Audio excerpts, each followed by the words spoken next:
Welcome to my YouTube channel Rajat Garg classes. तो student, आज का टॉपिक बहुत इंपॉर्टेंट टॉपिक रहने वाला है और उस टॉपिक का नाम है बैंकिंग। तो स्टूडेंट्स, इस टॉपिक को मैंने दो पार्ट्स में डिवाइड किया है। First part commercial bank, second part central bank. तो जो आज का पार्ट है वो है फर्स्ट पार्ट कमर्शियल बैंक। आज हम जानेंगे कमर्शियल बैंक क्या है, क्या इसके फंक्शन है। तो ये 12th क्लास का बड़ा इंपॉर्टेंट टॉपिक है।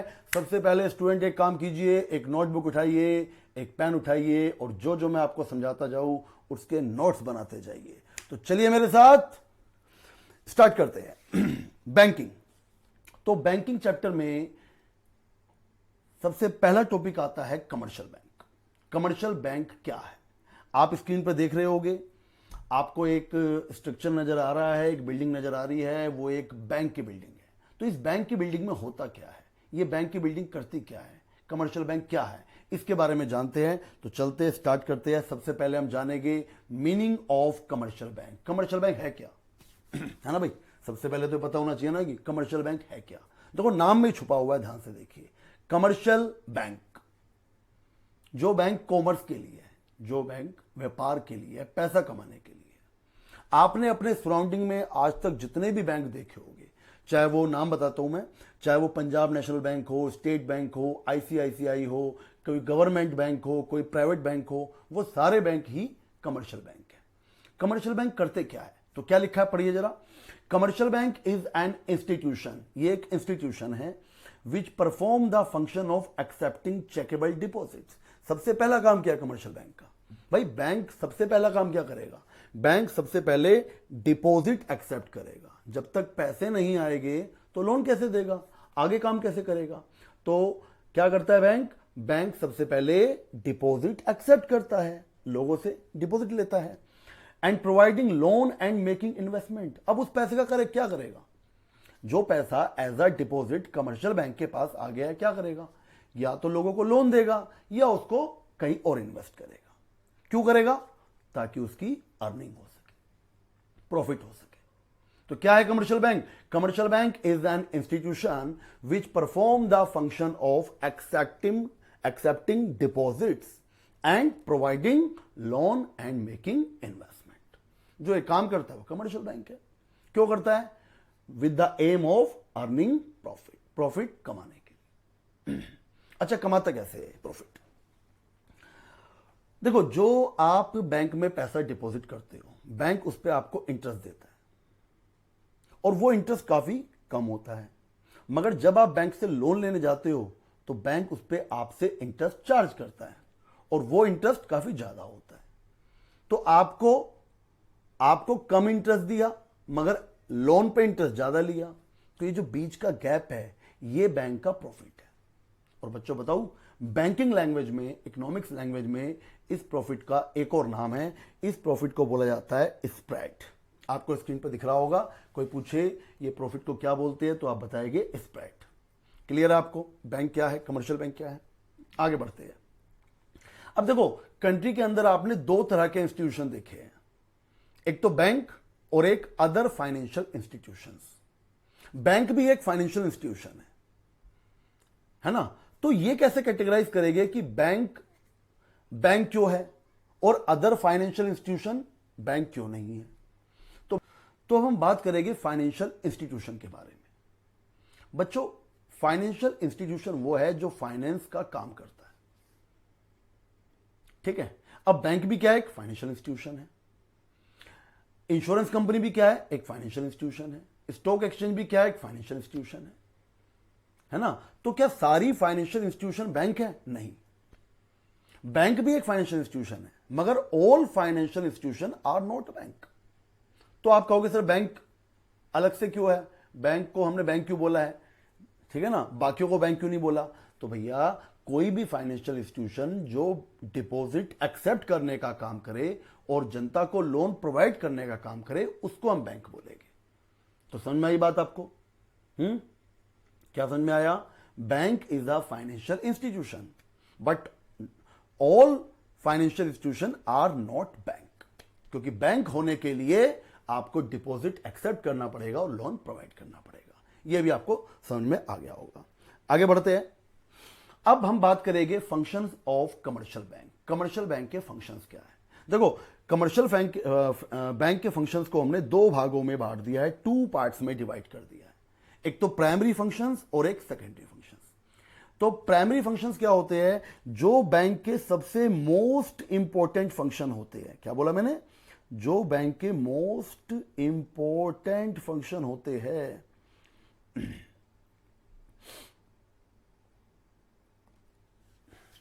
जो बैंक के मोस्ट इंपॉर्टेंट फंक्शन होते हैं उसको बोलते हैं हम प्राइमरी फंक्शंस। और जो अदर फंक्शंस होते हैं वो ज्यादा इंपॉर्टेंट नहीं होते, बट ठीक है, वो भी फंक्शंस है, वो भी इंपॉर्टेंट ही है, मगर वो इतने इंपॉर्टेंट नहीं है जितने इंपॉर्टेंट प्राइमरी फंक्शंस है, तो उनको बोलते हैं हम सेकेंडरी फंक्शंस। तो आप केवल तो बच्चों सबसे पहले आता है प्राइमरी फंक्शंस। प्राइमरी फंक्शंस क्या है? प्राइमरी फंक्शन है the most important functions of commercial bank. अरे भाई, जो सबसे इंपॉर्टेंट फंक्शन है उनको बोलेंगे प्राइमरी फंक्शंस। तो सोचो, सबसे पहला बैंक का काम क्या है बच्चों? सबसे पहला काम है जनता से डिपॉजिट एक्सेप्ट करना। जब तक पैसा नहीं आएगा तब तक बैंक अपने अदर फंक्शंस कैसे करेगा? खुद सोचो अपने आप। तो बैंक जो है वो सबसे पहला काम क्या करता है? जनता से डिपॉजिट एक्सेप्ट करता है। अब ये डिपॉजिट 4-5 तरह के होते हैं, बट आप यहां पे हम केवल 3 तरह के डिपॉजिट के बारे में यहां पे डिस्कस करेंगे। तो पहला डिपॉजिट है सेविंग डिपॉजिट। सेविंग डिपॉजिट क्या है बच्चों? मैं आपको बताता हूं, आप लोगों के जितने भी अकाउंट बैंक में होंगे, आप सब स्टूडेंट्स के, वो होंगे सेविंग अकाउंट। तो ये सेविंग अकाउंट क्या होता है, क्यों ओपन किया जाता है?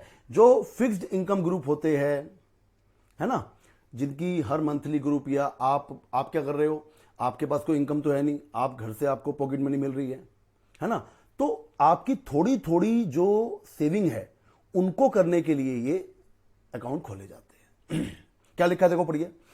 Saving checkable deposits allow the general people to credit funds towards their account.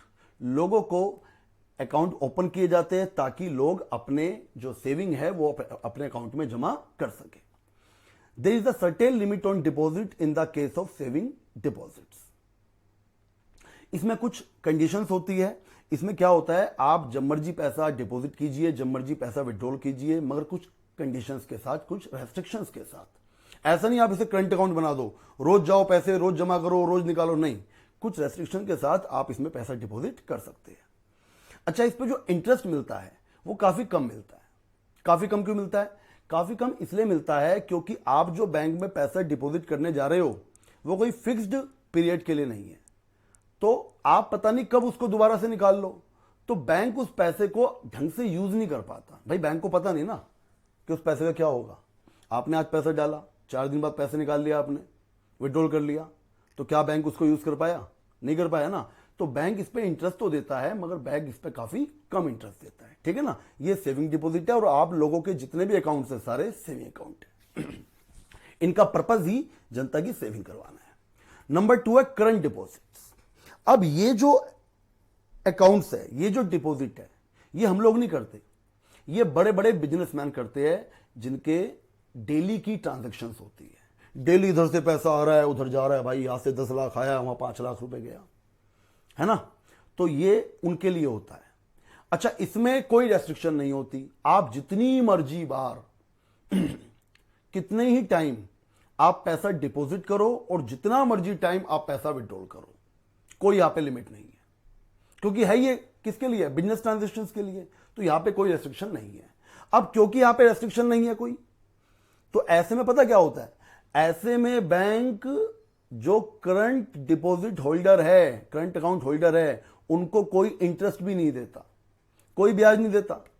क्यों नहीं देता? सोचो भाई, आपने आज पैसे डाले, शाम को आप निकाल के ले गए, तो बैंक आपके पैसे को यूज क्या कर पाएगा? नहीं कर पाएगा ना। तो बैंक तो बल्कि आपकी टेंशन ले ली बैंक ने बेफालतू की, जब मर्जी आप पैसा जमा करते हो, जब मर्जी विड्रॉल करते हो। बैंक आपका पैसा यूज नहीं कर रहा, आपकी टेंशन ले रहा है। तो बैंक कहता है भाई, मैं तुझे सर्विस दे रहा हूं, इसके बदले में मैं तुम्हें इंटरेस्ट नहीं दूंगा, इसके बदले में बल्कि मैं तुमसे इस सर्विस के चार्जेस लूंगा। तो ये ऐसी डिपॉजिट है जिसमें बैंक किसी प्रकार का कोई इंटरेस्ट नहीं देता, बल्कि अकाउंट होल्डर से उससे सर्विस चार्ज और लेता है। ठीक है, तो ये चीज ध्यान रखना। और एक बात और बता दूं, इस अकाउंट के अंदर आपको मैं, इसमें एक ओवरड्राफ्ट की भी फैसिलिटी दी जाती है। जो रेप्यूटेड हमारे अकाउंट होल्डर है, करंट अकाउंट होल्डर है, उनको एक ओवरड्राफ्ट की फैसिलिटी दी जाती है। ओवरड्राफ्ट क्या होता है? ओवरड्राफ्ट होता है कि एक सर्टेन लिमिट दे दी गई है कि आपके अकाउंट में जितना पैसा है आप उस लिमिट से ऊपर एक्स्ट्रा पैसे निकाल सकते हो। ये होता है ओवरड्राफ्ट। मतलब अगर आपके अकाउंट में 10 लाख पड़े हैं और बैंक ने आपको 5 लाख की ओवरड्राफ्ट की फैसिलिटी दे रखी है, तो अगर आपको अचानक 15 लाख की जरूरत पड़ती है तो आप बैंक से 15 लाख रुपए निकाल सकते हो, जबकि बैंक में आपके 10 लाख रुपए ही है। अब जब वो पैसा आपने निकाल लिया है, वो शॉर्ट टर्म के लिए निकाला है, एक शॉर्ट पीरियड में उसको आपको वापस बैंक को देना पड़ेगा, और जब से आपने निकाला है और जब आप उसको पे करोगे उसके बीच का जो इंटरेस्ट है वो और पे करना पड़ेगा। तो ये एक सुविधा और मिल जाती है उन अकाउंट होल्डर्स को जो रेप्यूटेड है, जिनकी मार्केट के अंदर गुडविल है, बैंक की नजरों में गुडविल है। क्लियर है? तो समझ में आया करंट डिपॉजिट क्या है? इसे बिजनेसमैन ओपन करते हैं, इसमें कोई इंटरेस्ट नहीं मिलता, बल्कि अकाउंट होल्डर को इसमें सर्विस चार्जेस देने पड़ते हैं। इसके अलावा करंट डिपॉजिट। करंट डिपॉजिट क्या है? करंट डिपॉजिट तो हो गया ना, ठीक है, ये दोबारा लिखा गया। अगला है फिक्स्ड डिपॉजिट्स। फिक्स्ड डिपॉजिट्स क्या है? देखो, अब तीसरे टाइप का डिपॉजिट है, अगर आप बैंक में सेविंग अकाउंट नहीं खोलना चाहते, आप चाहते हो कि मैं अपना पैसा एक लंबे समय के लिए बैंक में डिपॉजिट करूं, तो उसको बोलते हैं फिक्स्ड डिपॉजिट या टर्म डिपॉजिट्स। तो इसमें क्या होता है? इसमें आप एक लंबे समय के लिए, एक पर्टिकुलर टाइम के लिए अपना पैसा जमा कर सकते हैं, जैसे 6 महीने, 1 साल, 3 साल, 5 साल, इस तरीके के लिए।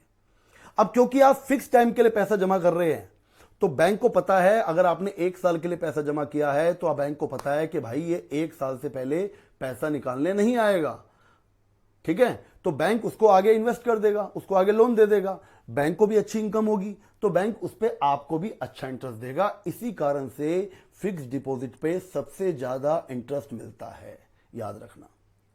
और इसमें कोई चेकेबल फैसिलिटी नहीं होती, मतलब अगर आप इस पैसे को चेक द्वारा निकालना चाहते हो तो नहीं निकलेगा। ये एक पर्टिकुलर टाइम के बाद जब आपकी एफडी मैच्योर हो जाएगी तब ये आपको पैसा मिलेगा, और इस पे आपको रेट ऑफ इंटरेस्ट भी ज्यादा मिलेगी। ये है फिक्स्ड डिपॉजिट्स। क्लियर है?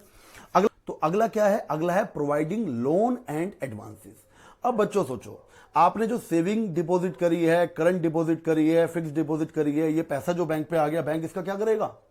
बैंक इसको आगे जो नीडी लोग हैं, जिनको लोन चाहिए, बिजनेस लोन या होम लोन या किसी प्रकार का भी लोन, उनको लोन देगा, उस पर बैंक को इंटरेस्ट मिलेगा और वही बैंक की कमाई होगी असली, है ना? तो अगला काम क्या है बैंक का? Providing loan and advances. तो क्या लिखा है? Providing loan and advances is one of the main function of commercial bank. Loan are provided to both organisation, और लोन किसी ऑर्गेनाइजेशन को मिल सकता है, किसी कंपनी को मिल सकता है, किसी इंडिविजुअल को। अगर आप पर्सनल लोन लेना चाहते हैं अपने घर पे, ठीक है ना, या खुद अपना पर्सनल लोन लेना चाहते हैं तो वो भी ले सकते हैं, और इस पर जो इंटरेस्ट मिलता है वही बैंक का प्रॉफिट हो जाता है ना? मोटा इंटरेस्ट ले लिया, डिपॉजिट पे कम इंटरेस्ट दिया, इसके बीच का गैप जो है वो बैंक का प्रॉफिट हो गया, जिसको हम दूसरी भाषा में, दूसरे वर्ड्स में स्प्रेड भी बोलते हैं। मैंने बताया था आपको, याद रखना इस बात को। तो ये थे, इतना इंपॉर्टेंट नहीं है। आगे बढ़ते हैं। अब जो मैं टॉपिक बताने जा रहा हूं वो कमर्शियल बैंक का सबसे इंपॉर्टेंट टॉपिक है बच्चों, ध्यान रखना। ये टॉपिक एग्जाम में आता ही आता है। ये है क्रेडिट क्रिएशन या मनी क्रिएशन। ये क्या चीज है अब समझिए। तो नाम में जाइए आप, पहले नाम में लिखा money creation, credit creation. Credit को क्रिएट करना, उधार को क्रिएट करना, मनी को क्रिएट करना है बैंक का काम है। अब ये बैंक मनी क्रिएट करता कैसे है, इससे पहले आपको 2-3 बातें मैं बता दूं आपको। बताऊं? देखिए, पहली बात, एक होता है इनिशियल डिपॉजिट। एक वर्ड आया यहाँ पे, इनिशियल डिपॉजिट। इनिशियल डिपॉजिट क्या होता है ध्यान रखना, पहले नोट्स बना लेना, पेन अपने हाथ में रखना। इनिशियल डिपॉजिट क्या होता है? जब हम बैंक में पैसा जमा करते हैं, जब जनता बैंक में पैसा जमा करती है शुरू में, है ना, स्टार्टिंग में, उसको बोलते हैं इनिशियल डिपॉजिट। ठीक है, ओके। या प्राइमरी डिपॉजिट, इसका दूसरा नाम क्या है मैं लिख देता हूं। तो एक होता है इनिशियल डिपॉजिट, इनिशियल, या दूसरा नाम क्या है इसका? Primary deposit. अगर आपको क्रेडिट क्रिएशन के बारे में जानना है तो पहले कुछ वर्ड्स का मीनिंग समझना पड़ेगा। इनिशियल डिपॉजिट क्या है? जब पब्लिक माने जनता डिपॉजिट करती है कमर्शियल बैंकों में, बैंक में डिपॉजिट करती है तो उनको बोलते हैं हम इनिशियल डिपॉजिट। और एक होता है सेकेंडरी डिपॉजिट। सेकेंडरी डिपॉजिट क्या होता है? सेकेंडरी डिपॉजिट होता है जब बैंक जनता को लोन देता है, पब्लिक को लोन देता है, तो बैंक क्या करता है? बैंक कभी भी हाथ में लोन नहीं देता, ले भाई पकड़ पैसे कैश। बैंक क्या करता है? जो लोन लेने वाला है उसके अकाउंट में मनी ट्रांसफर करता है। तो बैंक क्या करता है? एक बैंक दूसरे बैंक के अंदर, जहां पे अकाउंट होल्डर है, उसका अकाउंट है ना, उसके अंदर बैंक जो है वो मनी ट्रांसफर कर देता है। तो bank to bank as a loan, है ना, किसी को लोन दिया गया तो उसके हाथ में तो पैसे आएंगे नहीं, बल्कि उसके अकाउंट में पैसे ट्रांसफर किए जाएंगे। तो जब बैंक लोन के तौर पे किसी अकाउंट होल्डर में डिपॉजिट करता है, वो भी किसी बैंक में जाएगा पैसा, उसको बोलते हैं हम secondary deposit, bank to bank. Clear है? ओके। एक है बच्चों LRR, लीगल रिजर्व रेशियो। इसके दो पार्ट होते हैं, CRR और SLR।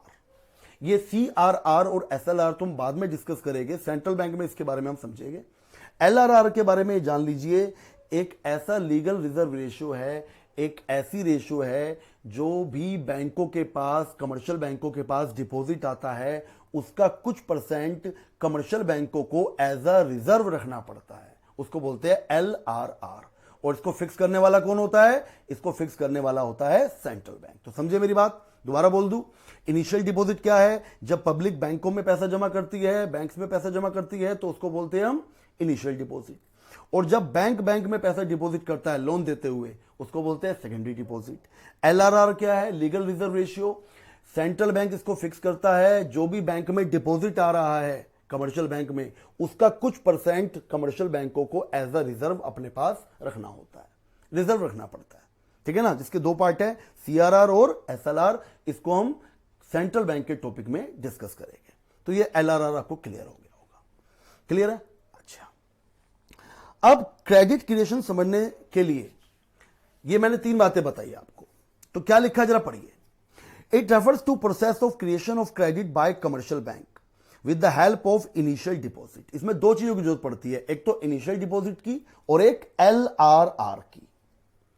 तो चलिए एक एग्जांपल लेके चलते हैं आपको समझाने के लिए। मान लीजिए बच्चों, इनिशियल डिपॉजिट बैंकों में आए 1000 रुपीज।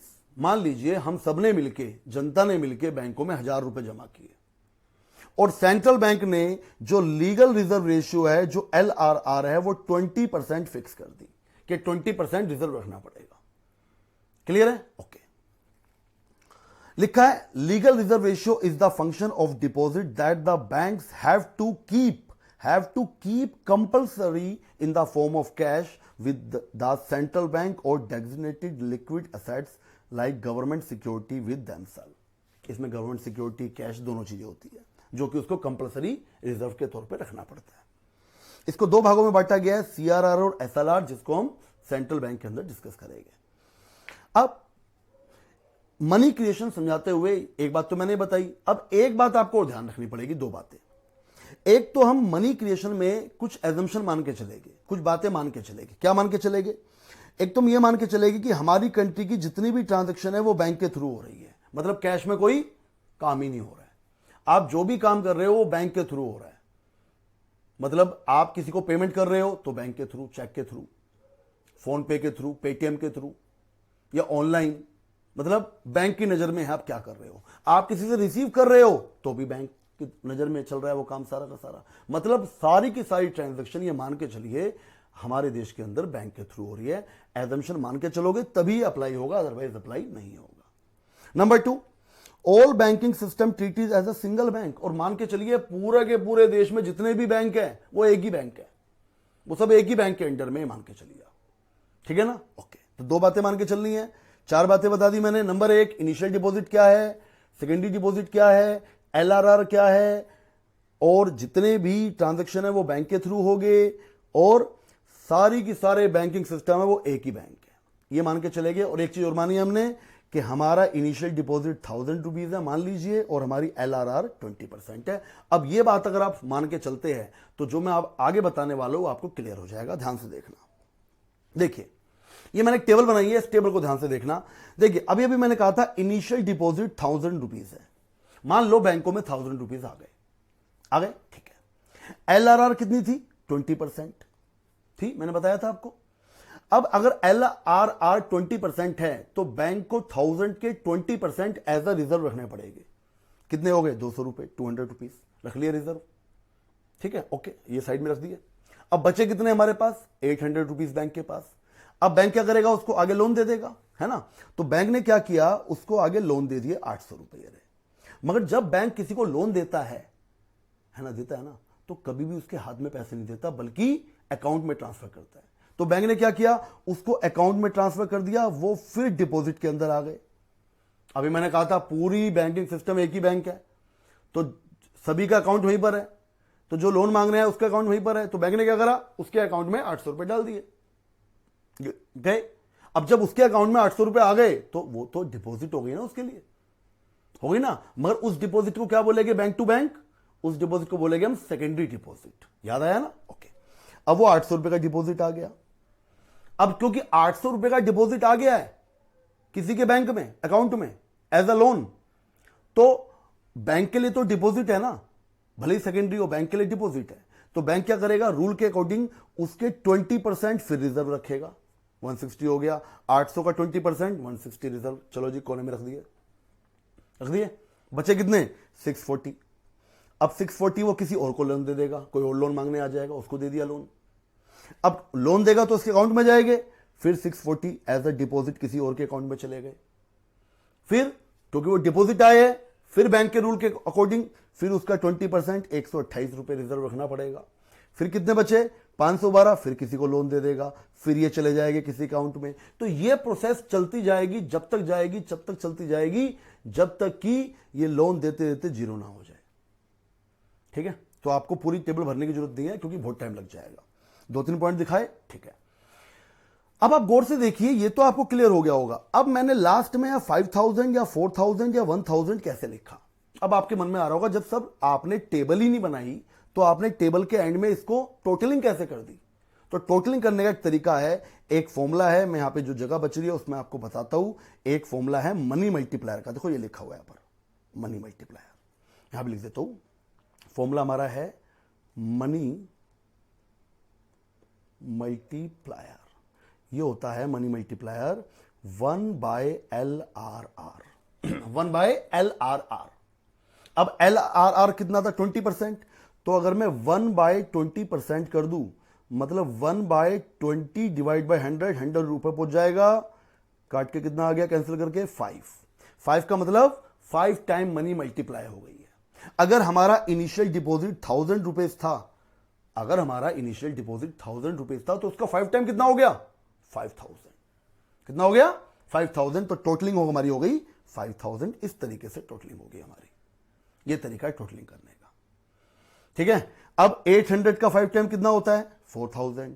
और 200 का 5 टाइम 1000। ऐसे भी आप समझ सकते हो, और भी तरीके हैं, बट ऐसे भी समझ सकते हो, ठीक है।